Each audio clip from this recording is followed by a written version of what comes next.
देशर नाम 2024 पूर्व भारत हो एणिकी इंडिया स्थान में केवल भारत लेखा G20 अवसर में रात्रि भोजन पर राष्ट्रपति पक्षर दि जाइथिबा निमंत्रण पत्र सामना को आसिबा परे एभली चर्चा जोर धरी। विरोधी कहते विरोधी दल मेंटर ना इंडिया रखा परे डरी जाइछंती मोदी सरकार, तेणु इंडिया बदल में एवं भारत लेखिबा आरंभ करिछंती।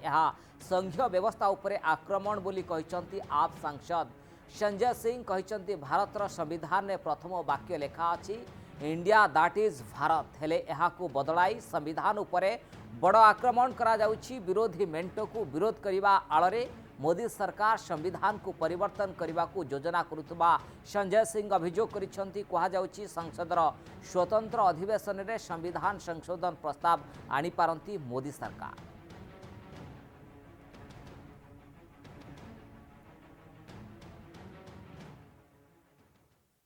भारतीय जनता पार्टी, आरएसएस, नरेंद्र मोदी जी दलितों से, बाबा साहब डॉक्टर भीमराव अंबेडकर से नफरत करते हैं।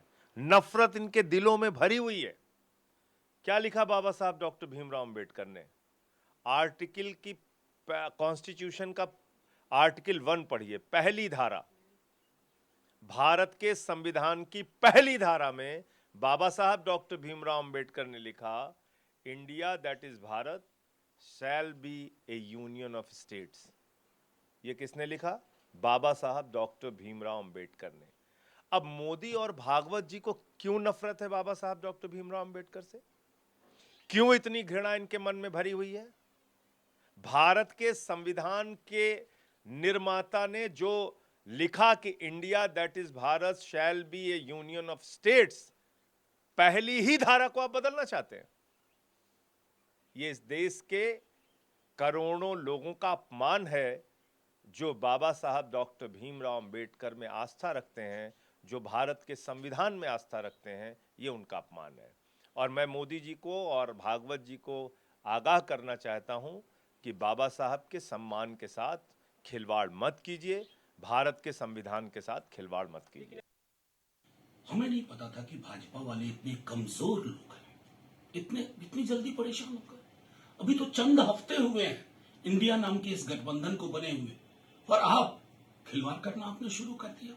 इन्विटेशन भेजे जा रहे हैं रिपब्लिक ऑफ इंडिया की जगह रिपब्लिक ऑफ भारत। साहब, आर्टिकल 1 में बड़ा क्लियर पोजीशन है, इंडिया दैट इज भारत। और अगर आप हमसे डर करके, इस गठबंधन से डर करके, तो उसकी टैगलाइन पढ़ लीजिएगा। नीचे इंडिया के नीचे टैगलाइन है, जुड़ेगा भारत जीतेगा इंडिया। क्या क्या ले लोगे? इतनी परेशानी? कम से कम इस बात को स्मरण करिए कि बाबा साहब भीमराव अंबेडकर ने ये व्यवस्थाएं की थी। आप माला उनको पहनाते हैं, लेकिन अंतर्मन में बाबा साहब नहीं है। इसका प्रतिकार होगा, ना आप इंडिया हमसे ले पाओगे, ना भारत ले पाओगे। आपके हाथ में जो वो चीजें हैं ना, अभी मेजॉरिटी के कारण वो सब छीन ली जाएंगी, और यही आवाम करेगी जिसे इंडिया से भी प्यार है और भारत से भी मोहब्बत है। भारत बोलने, भारत लिखने पर क्यों दिक्कत हो रही है? आपको क्यों शर्म आ रही है जयराम रमेश जी? पुरातन काल से हमारे देश का नाम भारत है और संविधान में भी इसको स्पष्ट किया है।